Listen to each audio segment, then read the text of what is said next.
옛날 서울 한양 사동에 김생이라는 선비가 살고 있었습니다.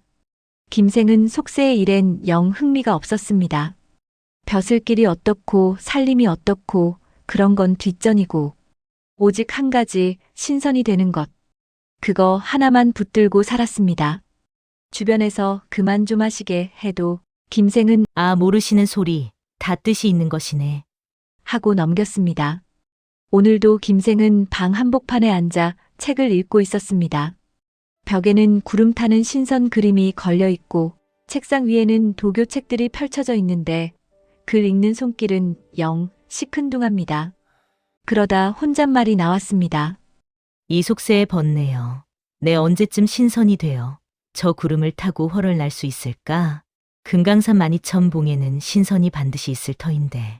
그때 마당 쪽에서 느릿한 지팡이 소리가 또각또각 들리고 낡은 대문이 삐걱 열리더니 먼 길을 걸어온 듯한 노승 하나가 안채로 들어섰습니다. 이 집이 김생이라는 분이 사시는 곳이오? 김생 눈이 번쩍 뜨였습니다. 그렇소이다. 스님은 누구시오? 나는 금강산에서 온 늙은 중이오. 소문을 들으니 김생이란 자가 신선의 돌을 흠모한다 하여 찾아왔소. 금강산 이 세 글자에 김생은 정신이 훅 빨려 들어갔습니다. 금강산이라니. 그곳에 정말 신선이 계시오? 내가 김생이오. 제발 나를 데려가 주시오. 노승은 웃는 듯 담담하게 말했습니다. 정성이 가상하오. 허나 인연에는 때가 있는 법. 지금 당장은 어려우니 금강산에서 다시 만나도록 하시오. 그때 인연을 맺도록 하겠소. 김생은 그 말에 기뻐서 어쩔 줄 몰라 하며 저를 꾸벅꾸벅 올렸습니다. 네, 반드시 금강산으로 찾아뵙겠소이다. 노승은 잠깐 그 모습을 보고는 조용히 뒷문으로 사라졌습니다. 그때부터 김생의 마음은 이미 반쯤 금강산에 가 있었습니다. 드디어 하늘이 내 소원을 들어주시는 거로다. 드디어 자신이 그토록 바라던 신선의 세계로 갈 수 있다는 생각에 김생은 밤잠을 설쳤습니다. 며칠 뒤 친구 신생이 회양 원님으로 부임하게 되었습니다. 금강산 밑이라니 김생이 과연 혹할 만하였습니다. 친구 신생은 이사 준비에 한창이었습니다. 신생의 집 마당에는 말이 서 있고 하인들이 짐을 나르고 관복이며 문서며 정신이 없었습니다. 김생이 거의 뛰어들어왔습니다. 이복의 신생. 신생은 놀란 얼굴로 고개를 들었습니다. 아니, 김생, 갑자기 무슨 일인가? 자네가 회양부사로 간다니 이거야말로 하늘이 주신 기회라네. 김생의 눈빛이 반짝반짝 빛났습니다. 그리고는 숨도 안 쉬고 말을 쏟아냈습니다. 네, 드디어 만났네. 금강산의 노승을. 그분이 나를 신선의 세계로 인도해 주시기로 했네.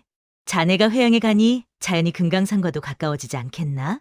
그러니 제발 나를 좀 도와주게. 신생은 잠시 아무 말도 하지 않고 입술을 다문 채 눈을 감았다 떴습니다. 그리고 속으로 아주 짧게 중얼거렸습니다. 아이고, 또 시작이군. 하지만 겉으로는 입꼬리를 올리며 담담하게 말했습니다. 하하, 그래. 알겠네. 내가 회양에 가거든 그 일을 도와주겠네. 회양에 가거든 그 노승을 꼭 찾아보겠네. 신생의 말에 김생의 얼굴은 기쁨으로 번져갔습니다. 고맙네, 친구. 덕분에 나는 곧 신선이 될 것이네. 한껏 기대에 부푼 김생을 보고 있노라니. 신생은 한숨이 절로 나왔습니다. 아직도 신선 타령이라니 언제나 정신을 차리려나 원. 그래서 신생은 한 가지 결심을 하였습니다. 이 친구는 말로는 안 되겠다. 한번 제대로 겪게 하자. 그래야 정신을 차릴 거다. 이렇게 신생은 마음을 먹었습니다. 강원도 회양 원님으로 부임을 마친 신생은 오늘은 은밀한 손님을 기다리고 있었습니다. 문이 열리고 한양에서 봤던 그 노승이 방 안으로 들어섰습니다. 먼 산길을 오래 걸어온 듯 옷자락은 다소 구겨져 있었지만 눈빛만은 여전히 깊고 나긋했습니다. 신생은 자리를 권하며 천천히 말문을 열었습니다. 스님, 제 친구 김생 말입니다. 아직도 신선이 되겠다는 꿈에 깊이 사로잡혀 있습니다.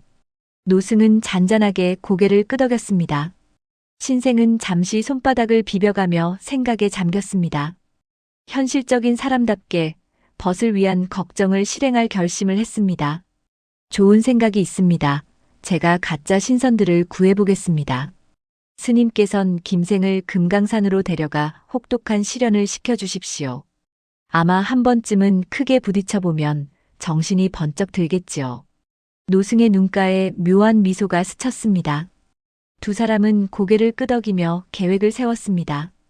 가짜 신선 2명과 동자, 그리고 가짜 부사까지 준비하기로 했습니다. 모두 김생을 위한 일이었습니다. 노승도 신생의 의견에 고개를 끄덕이며 말했습니다. 세상 일도 인연도 때로는 연극이 되지요. 그리하겠습니다. 노승과 신생의 눈빛이 잠시 이어졌습니다. 한 사람은 벗을 위한 애틋한 걱정으로, 또 한 사람은 자비라는 명목으로 말입니다. 김생을 향한 작은 연극의 막이 서서히 오르기 시작했습니다. 얼마 후 한껏 들뜬 김생이 회양에 도착하였습니다. 신생은 술자리를 마련해서 김생을 반겼습니다. 김생 잘 왔네. 그런데 자네가 만나려던 그 노승 말일세. 신선이 되기 위해 이미 금강산 깊은 곳으로 들어갔다 하네. 김생은 술잔을 내려놓고 눈이 휘둥그레졌습니다. 정말인가? 그렇다면 나도 당장 금강산으로 가야겠네. 다음 날 김생은 혼자서 금강산 깊은 곳으로 들어갔습니다. 구름 피어오르는 산길에 발밑은 험했지만 마음만은 날아갈 듯 했습니다. 산길을 따라 한참을 올라가니 백천동이라는 골짜기 입구에 이르렀습니다. 그곳에서 글쎄 노승이 김생을 기다리고 있었습니다. 김생, 우리가 만날 인연이었던 것인가 보오. 이렇게 우연히 만나다니 잘 왔소. 이제 진짜 신선들을 만나게 해주겠소. 김생은 반가운 마음에 노승의 두 손을 덥석 잡았습니다. 노승은 김생을 데리고 더 깊은 산속으로 들어갔습니다. 얼마나 걸었을까요? 바위 위에서 딱 기다렸다는 듯이 2명의 신선이 바둑을 두고 있었습니다. 푸른 옷을 입은 동자가 옆에서 시중을 들고 있었습니다. 헉! 김생은 숨을 죽이고 그 모습을 지켜봤습니다. 신선들의 수염은 하얗고 옷은 바람에 나풀거렸습니다. 신선들이 대화를 주고받았습니다. 이 한 수로 천년의 승부가 갈리는구나. 허허, 그대의 수는 아직 100년은 더 배워야 하네. 김생은 가짜 신선들의 모습을 보고 감탄하다가 그만 아주 작은 소리를 내고 말았습니다. 그 순간 신선들이 코를 벌름거렸습니다. 이 깊은 산 중에 속세의 냄새가 나는구나. 동자야, 누가 숨어 있는지 확인해 보거라. 동자가 주위를 둘러보다가 김생을 발견하고는 크게 외쳤습니다. 여기 숨어 있습니다. 동자는 순식간에 달려와 김생을 끌어내고 칡넝쿨로 김생의 팔을 동여매 버렸습니다. 김생이 떨면서 더듬거렸습니다. 저는 신선이 되고 싶어 가르침을 얻고자 왔습니다. 그러나 다른 신선이 인상을 구기더니 노승을 향해 느닷없이 호통을 쳤습니다. 네 이놈, 내가 바로 이 속인을 데려온 자로구나. 동자야, 저 늙은 중도 묶어라. 동자가 재빠르게 노승의 팔도 묶어버렸습니다. 노승은 진중하게 고개를 숙였습니다. 용서하십시오. 이 사람의 정성이 너무도 지극하여. 말이 많다. 신선이 매를 휘두르자 산허리까지 소리가 울렸습니다. 탁, 탁, 탁. 비록 몸에는 닿지 않았지만 그 소리만으로도 혼이 쏙 빠질 만큼 위협적이었습니다. 김생은 겁에 질려 몸을 움츠렸습니다. 김생이 뒤로 도망치려 하자 맺히는 소리가 아주 더 요란해졌습니다. 김생은 그 자리에서 혼이 나갈 지경이었습니다. 김생이 슬금슬금 도망가려고 하자 신선은 동자에게 명령했습니다. 동자야, 저놈이 도망간다. 다시 잡아라. 동자가 김생을 다시 끌고 왔습니다. 김생이 떨면서 말했습니다. 제발 살려주십시오. 20대가 넘는 매를 맞은 김생은 엉엉 울면서 용서를 빌었습니다. 신선들은 서로 눈빛을 주고받더니 고개를 끄덕였습니다. 좋다. 그대들의 정성을 보아 특별히 허락하겠도다. 김생, 이제 그대도 이곳에서 신선의 도를 배울 수 있다. 김생은 아픈 몸을 일으켜 절을 올렸습니다. 맞아. 이게 다 시험이었어. 난 합격한 거야. 신선들은 자기들이 한무제 때 사람으로 금강산에 온 지 1000년이 넘었다고 말했습니다. 김생의 눈이 휘둥그레졌습니다. 무제 때라면 1000년? 신선이 뒤이어 말했습니다. 하지만 속세의 인간이 신선이 되려면 3일간 사만의 방법을 거쳐야 한다. 준비되었느냐? 무엇이든 하겠습니다. 김생은 기대에 부풀어서 곧장 대답했습니다. 다음 날부터 신선이 되기 위한 시련이 시작됐습니다. 김생은 바위 위에 무릎을 꿇고 앉아 있었습니다. 그런데 노승이 보이지 않습니다. 김생에게 가짜 신선을 만나게 해주고는 얼른 산을 내려간 것이지요. 신선은 익숙한 듯 손을 올려 동자에게 시련 준비를 지시했습니다. 첫 번째는 환골, 몸과 뼈를 뒤집는 것이니라. 속세에 썩은 육신을 벗겨내야만 신선의 몸으로 바뀔 수 있다. 그러자 동자가 붉은 액체가 담긴 그릇을 가져왔습니다. 이것은 단사물이라 하여 불로장생의 영약이니라. 이 단사물로 몸을 씻어라. 동자가 그 붉은 물을 김생의 몸에 뿌렸습니다. 붉은 물이 김생의 얼굴, 옷, 머리까지 와르르 쏟아졌습니다. 그런데 이게 웬일입니까? 코를 찌르는 지독한 냄새가 났습니다. 김생은 속으로 생각했습니다. 이게 영약이란 말인가? 냄새가 이다지도 고약한데. 이거는 꼭 장터 한복판 냄새 같은데. 붉은 단사물을 잔뜩 뒤집어 쓰자 얼굴이 붓고 피부색이 진홍색으로 달아오르며 괴이하게 변했습니다. 김생은 그래도 꿋꿋했습니다. 신선의 길을 향한 집념은 여전히 견고했으니까요. 두 번째 시련이 시작됐습니다. 둘째는 기운을 고치는 명목이었지요. 신선은 또 다른 그릇을 가져왔습니다. 그 안에는 누런 액체가 담겨 있었습니다. 이것은 적성산의 이슬이니라. 1000년에 한 번 맺히는 신령한 물이다. 마셔라. 김생은 코를 막고 그 물을 들이켰습니다. 순간 속이 뒤집히며 구역질이 치밀어 올랐습니다. 으윽. 김생은 토할 것 같았지만 꾹 참았습니다. 신선들이 노려보고 있었으니까요. 식은땀이 김생의 등을 타고 흘러내렸습니다. 잘 참았다. 이제 마지막 시련만 남았다. 사실 그것은 소 오줌의 인분을 탄 것이었습니다. 김생도 김생이지만 이 가짜 신선들도 참 너무합니다. 이어서 마지막 세 번째는 마음을 비우는 시련이었습니다. 이번엔 동자가 푸른 잎사귀를 한아름 가져왔습니다. 이것은 금광초라 하는 신령한 풀이니라. 이것을 먹으면 비로소 신선이 될 수 있는 세상에서 가장 귀한 풀이니라. 신선이 명을 내리자 김생은 금광초 잎사귀를 한껏 입에 넣었습니다. 억지로 씹어 삼키자 입안 가득 쓴맛이 퍼지고 눈물이 주르륵 흘러내렸습니다. 하지만 김생은 악을 쓰며 씹어 삼켰습니다. 신선이 될 수 있는 마지막 고지가 바로 저기이니까요. 다 왔다, 다 왔다. 모든 시련을 마친 김생은 그 자리에 주저앉았습니다. 그제야 신선들이 만족스럽다는 듯 고개를 끄덕였습니다. 이제 3가지 시련 4만을 모두 통과하였다. 좋다. 이제 그대도 신선이 되었노라. 김생은 실감도 나지 않아 묻고 또 물었습니다. 정말입니까? 그렇다. 잘 참았노라. 드디어 그대가 그토록 원하던 신선이 되었노라. 김생은 너무 좋았습니다. 실감이 나지 않아 두 손을 뒤집어 보고 얼굴을 꼬집어도 보았습니다. 신선이 되어서 뭐가 변했는지 모르겠지만 아주 대단한 걸 해낸 느낌이 들었습니다. 온몸에서는 이상한 냄새가 나고 얼굴은 붉게 물들어 있어도 좋아서 어쩔 줄 몰라 하는 김생의 모습은 그야말로 가관이었습니다. 신선들은 김생의 꼴을 보고 몰래 웃음이 터져 나왔지만 여기서 들통이 날 수는 없는 노릇이었습니다. 허나 속세에 내려가 가족들에게 마지막 인사를 하고 와야 하느니라. 김생은 떨리는 음성으로 묻습니다. 제가 여기 머문 지 며칠이나 되었습니까? 나흘이 지났다.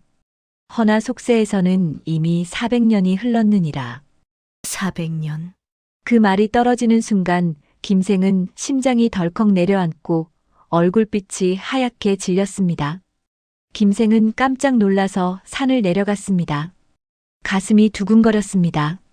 400년이 지났다니. 내가 신선이 되었는데 400년이 지났다니. 내 집은? 내 가족들은? 400년이 지났는데 가족을 만나고 오라니요. 과연 가족들은 어떻게 됐을까? 집은 남아있을까요? 김생은 금강산을 내려와 아랫마을인 회양고을로 들어섰습니다. 거리의 모습은 어딘가 낯설고 사람들의 말투도 조금씩 다르게 들렸습니다. 김생은 400년이나 지났다고 믿었으니까요. 관아 문 앞에서 김생이 다급히 외쳤습니다. 원님 나리를 만나게 해주시오. 문지기가 그를 쳐다보더니 팔을 흔들며 냉정하게 말합니다. 물러가시오. 원님께서 어찌 아무나 만나는 줄 아시오? 문지기가 결국 김생을 쫓아냈습니다. 아니, 온몸에 붉은 물을 뒤집어 쓰고 온갖 냄새를 풍기는데 쫓겨나는 건 당연합니다. 그때 관복을 말끔히 갖춰 입은 가짜 원님이 걸어 나왔습니다. 오, 잠깐. 이 어른이 바로 그 신선이 아니신가? 그는 필요 이상으로 허리를 굽신거렸습니다. 김생은 당황한 얼굴로 말했습니다. 나를 아시오? 알고 말고요. 신선님의 명성이 온 고을에 자자합니다. 김생은 얼떨결에 끌려 들어가 극진한 대접을 받았습니다. 가짜 부사가 말했습니다. 신선님의 오대손이 바로 이 근처에 살고 있지요. 옆 고을입니다. 김생은 숨이 턱 막혔습니다. 오대손이라니. 그럼 정말 400년이 흘렀단 말인가? 가짜 부사는 정성을 다한 듯 작은 꾸러미를 내밀었습니다. 미약하오나 조금의 정성을 준비했습니다. 저한테도 돌을 좀 전해주십시오. 가짜 원님은 노잣돈까지 건넸습니다. 김생은 감격해서 받았습니다. 묵직한 노자가 손에 쥐어지자 김생의 마음은 더욱 복잡하게 점여왔습니다. 진짜 나는 신선이 되었고 진짜 400년이 흘렀구나. 천상의 하루가 지상에서는 1년이라더니 참말로 그러하구나. 가짜 부사가 알려준 대로 김생은 오래된 담장을 따라 걷다가 오대손이라는 집 앞에 도착했습니다. 담장은 세월의 손길을 잔뜩 받아 곳곳이 갈라져 있었습니다. 문 앞에 서자 입술이 저도 모르게 떨렸습니다. 김생은 용기를 내어 문을 두드렸습니다. 여보시오. 계시오? 나는 이 집의 오대조요. 문이 반쯤 열리며 하인이 얼굴을 내밀었습니다. 하인은 김생을 위아래로 훑어보더니 코를 막으며 얼굴을 찡그렸습니다. 그리고 주변을 힐끗 둘러보며 이렇게 중얼거렸습니다. 아니, 이 집 조상님들은 다 점잖은 분들이었는데 오늘따라 웬 미친 조상님이 말까지 하고 다니시네. 오대조라고요? 이 무슨 미친 소리요. 썩 물러가시오. 김생이 다급히 말했습니다. 나는 정말 김생이라는 사람이오. 400년 전에 주위가 소란하자 집 주인이 나섰습니다. 무슨 일이냐? 웬 이상한 사람이 자신이 이 집 오대조라고 떠버립니다. 그럴 일 없다. 이 집 오대조께서는 정승벼슬을 하신 분이 아니시더냐. 꼴을 보아하니 밥도 못 먹었겠구나. 노잣돈이나 주어서 보내거라. 하인이 비웃더니 동전 몇 개를 던지고는 문을 쾅 닫아버렸습니다. 김생은 멍해졌습니다. 황당했습니다. 내 후손이 나를 알아보지 못하다니. 한낱 거지 취급을 받다니. 문 밖에 홀로 선 김생은 한동안 그 자리에 굳어 있었습니다. 김생은 조심스레 발걸음을 옮기기 시작했습니다. 이제 자신의 집으로 향해야겠다고 마음먹었습니다. 그곳에는 나를 기억하는 사람이 있을 것이야. 김생은 비틀거리며 원래 자기 집으로 향했습니다. 내가 신선이 되어 400년이 지났다는 말은 사실인가 아닌가? 신생과 노승은 어찌 되었나? 도대체 이 상황이 어떻게 된 것인가? 진짜 400년이 지났다면 집에 가봤자 알아볼 리는 없을 것 아닌가? 그래도 족보에 내 이름이 남아있기는 할 것이다. 그것이라도 확인해야겠다. 서울 사동. 익숙한 골목, 익숙한 대문, 김생이 서울집에 도착하였습니다. 마당 한켠에서는 한 여인이 조용히 빗자루질을 하고 있었습니다. 김생이 문을 두드렸습니다. 아내가 문을 열고 김생을 보자마자 뒤로 물러섰습니다. 누구시오? 김생이 오히려 더 놀랐습니다. 400년이 지났다는데 아내의 얼굴이 그대로이지 않습니까? 지금이 몇 년이요? 당신 얼굴이 왜 그대로요? 당신이 왜 여기 그대로 있소? 여인은 깜짝 놀라며 뒤돌아섰습니다. 누구십니까? 왜 얼굴이 그렇게 붉고 옷은 왜 그 꼴이십니까? 김생은 오히려 한 걸음 한 걸음 숨을 고르며 다가갔습니다. 여보, 나요. 김생이요. 자세히 보시오. 김생은 황급히 손을 뻗었습니다. 당신의 남편이요. 당신은 기억 못하오? 미친 사람이야. 아내는 더 놀랐습니다. 무슨 소리를 하시는 겁니까? 우리 남편은 며칠 전에 금강산에 갔습니다. 이 사람 내보내라. 하인들이 달려와 김생을 밀어냈습니다. 쫓겨난 김생은 대문 밖에 주저앉아 중얼거렸습니다. 여보, 나요. 김생이요. 당신 남편이요. 금강산에 간 사람이 바로 나요. 내가 돌아왔단 말이요. 손으로 자기 얼굴을 만져보았습니다. 붉게 물든 얼굴, 고약한 냄새, 그리고 뒤틀린 얼굴, 엉망인 옷차림. 아내 눈에는 그가 남편이 아니라 수상한 떠돌이일 뿐이었습니다. 여보, 나요. 김생이요. 당신 남편이요. 금강산에 갔다가 돌아왔단 말이요. 그러나 자기 이름을 자기 입으로 외치는데 그 이름을 믿어주는 사람이 아무도 없었습니다. 그제야 김생은 아주 낮게 중얼거렸습니다. 아이고, 내가 속은 건가? 이 꼴이 도대체 뭐란 말이오. 아, 속았구나 속았어. 모두 거짓이었어. 400년이 지나서 나를 알아보지 못하는 것이 아니라 이 몰골에 몰라보는 것이 아니냐. 김생은 그제야 깨달았습니다. 신선도 거짓, 400년도 거짓, 그 멋진 바둑판도 거짓, 모든 게 거짓이었습니다. 노승과 신생이 자기를 위해 꾸민 일이었다는 것을 드디어 깨달았습니다. 김생은 속임을 당해도 당하는 줄 모를 만큼 눈 멀어 있었습니다. 김생을 정신 차리게 하고픈 신생의 마음까지 헤아릴 겨를이 없었습니다. 김생은 망상에 이어 그만 또 분노에 사로잡혔습니다. 친구 신생도 갑자기 나타났던 노승도 야속하기 짝이 없었고 자신을 속인 가짜 신선들에게도 부하가 치밀고 그렇게 속아 넘어간 자신에게도 우라병이 날 지경이었습니다. 도대체 내가 뭘 잘못했단 말인가? 왜 나한테 이런 일이 일어난 것인가? 한참을 그렇게 앉아있던 김생은 마침내 이상한 웃음을 지었습니다. 하하하. 잠시 뒤 그의 입에서는 웃음만이 흘러나왔습니다. 웃음인지 한숨인지도 분간하기 어려운 소리였습니다. 신선을 꿈꾸며 떠났던 길은 결국 그를 아무도 알아보지 못하는 곳까지 데려다 놓았습니다.